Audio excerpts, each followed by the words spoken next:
The human digestive system is very complex and has evolved over millions of years. It basically consists of the rectum, the large intestine, the small intestine, the pancreas, the stomach, also called gaster and ventriculus, and the liver with the gallbladder. The esophagus is also part of this system, as well as various salivary glands near the mouth.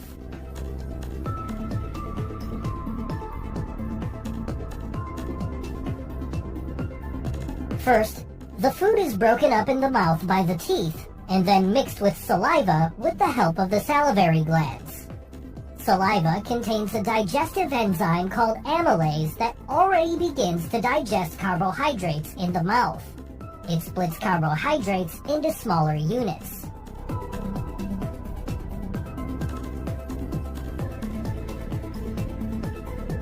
The ball-like mixture of food with saliva, also known as bolus, is pushed into the throat by the tongue, and finally into the esophagus, which propels the bolus to the stomach.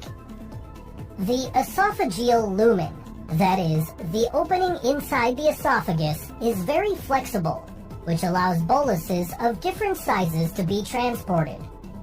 The esophagus consists of several layers. These layers occur throughout the entire digestive tract. The two outer muscle layers are responsible for peristalsis. Through these two muscles, the bolus can be transported from the mouth to the stomach, even if the person is standing on his head.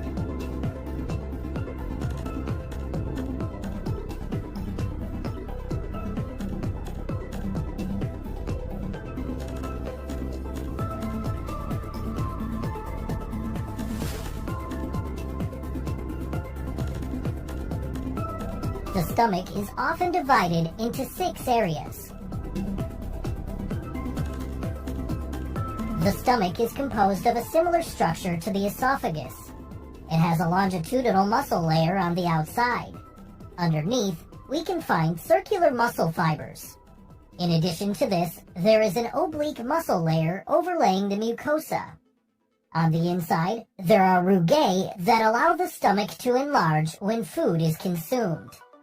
The stomach wall contains gastric glands.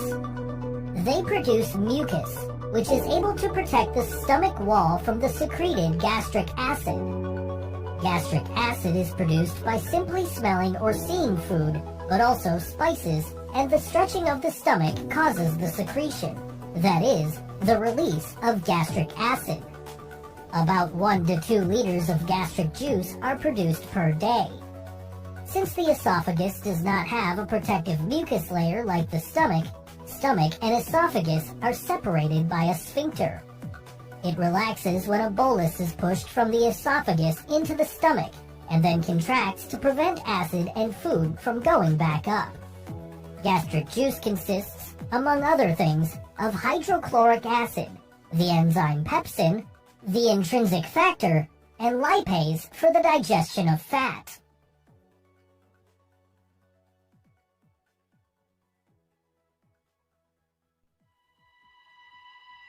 In addition to nutrients, food also contains bacteria that can damage the body.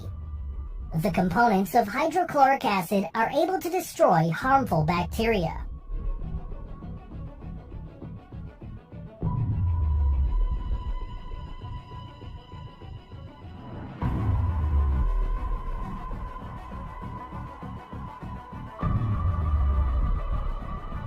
In addition, hydrochloric acid converts pepsinogen, also released by the gastric glands, into pepsin. Pepsin is able to break down proteins in the stomach.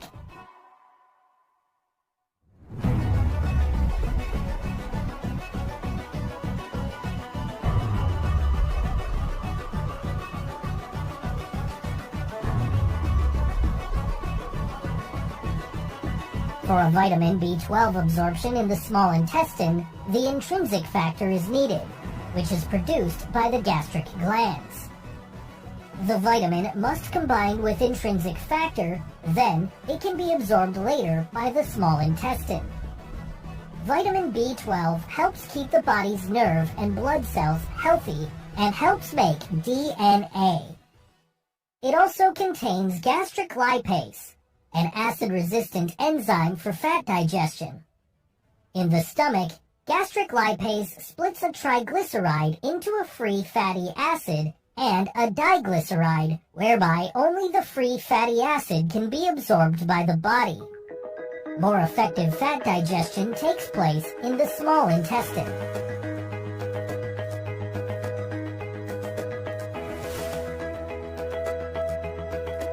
Through gastric juice and stomach movements, which take place approximately every 20 seconds, the individual boluses are mixed to a semi-fluid mass of partly digested food, the so-called chyme. The chyme cannot enter the duodenum at first because there is a sphincter at the stomach exit. The pyloric sphincter resembles the esophageal sphincter. The pyloric sphincter opens only a few millimeters, so that larger pieces remain inside the stomach. In the first section of the small intestine, the duodenum, bile, and pancreatic secretions are mixed with the chyme via the ampulla of Vater. Pancreatic juice contains numerous digestive proenzymes and enzymes. In order for these to do their job, a higher pH value than that in the stomach is necessary. For this reason, pancreatic juice contains sodium hydrogen carbonate. Hydrogen carbonate is able to neutralize the acid in the chyme and thus produce the optimum pH value of 7 or 8.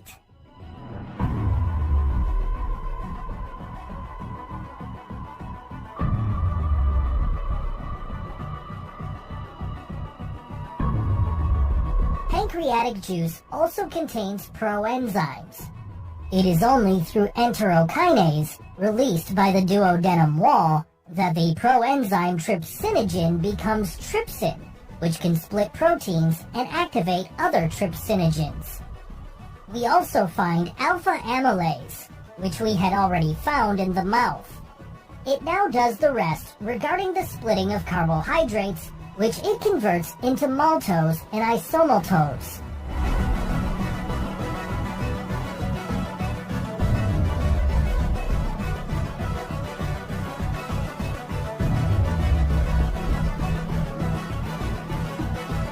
Furthermore, pancreatic lipase is able to split triglycerides into 2 free fatty acids.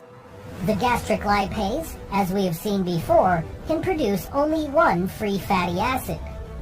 The pancreatic lipase can cleave triglycerides excellently because the bile breaks the fats down into tiny droplets. This is called emulsification. Numerous other enzymes are part of pancreatic juice, but these will not be explained in detail here.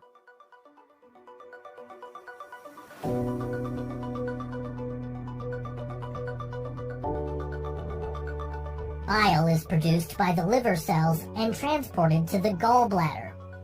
The bile is stored in the gallbladder and finally added to the food in the duodenum via the ampulla of Vater. The pancreas also releases juice via the ampulla of Vater. The small intestine consists of 3 sections: duodenum, jejunum, and ileum. The ileum continues into the large intestine in the right lower abdomen. The duodenum and the jejunum have circular folds to increase the contact surface with the food. These circular folds extend about 1 centimeter into the lumen of the small intestine. These folds are covered with small finger-like projections called villi. Villi increase the surface considerably. Villi are about 1 millimeter long.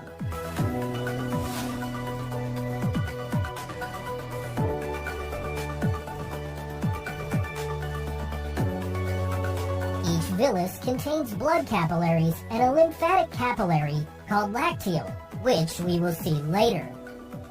The nutrients, marked green here, are absorbed by the villus and transferred to the blood capillaries.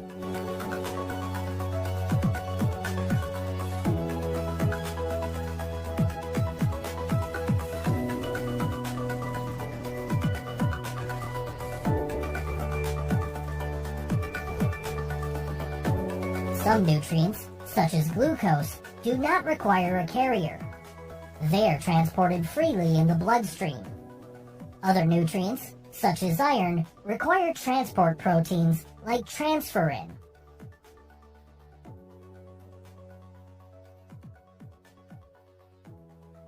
Fats are transported by chylomicrons, which are lipoproteins. The triglycerides to be transported are virtually enclosed in the lipoprotein.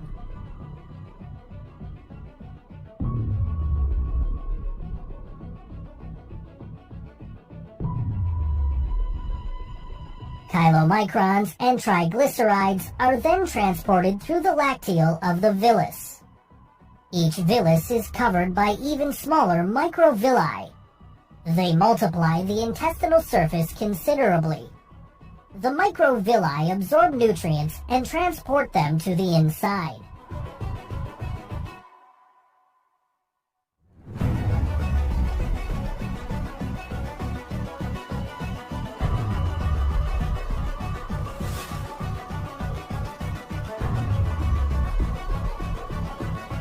The last part of the small intestine is the ileum.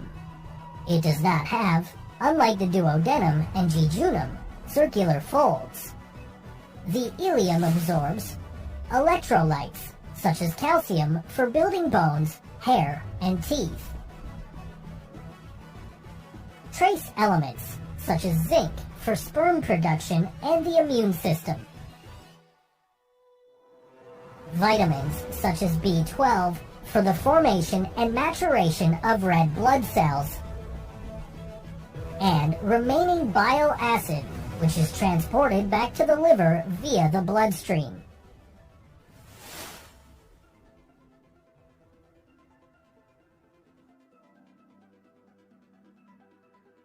As with the esophagus, the food is transported by peristalsis. In contrast, segmentation contractions serve to mix the chyme, which is shown here in yellow and red, to make it easier to see the mixing process.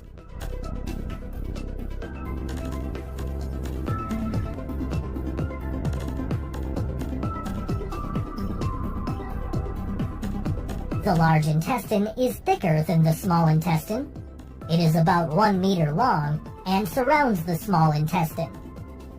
The small intestine is connected to the large intestine via the Bowheen's valve. It opens when chyme is to pass from the small intestine to the large intestine.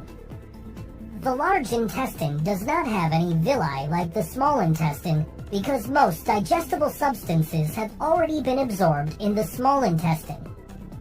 However, the large intestine has an estimated 100 billion bacteria inside. They are important for many other tasks, such as the production of vitamins and the decomposition of fiber for the body's energy production. Many of these bacteria are an important part of the immune system by killing harmful germs. Through peristalsis, the chyme is transported from the ascending colon to the transverse colon. Furthermore, mucus is added for proper excretion of waste. Substances that cannot be absorbed through the small intestine or the large intestine remain in the rectum and are finally excreted through the anus.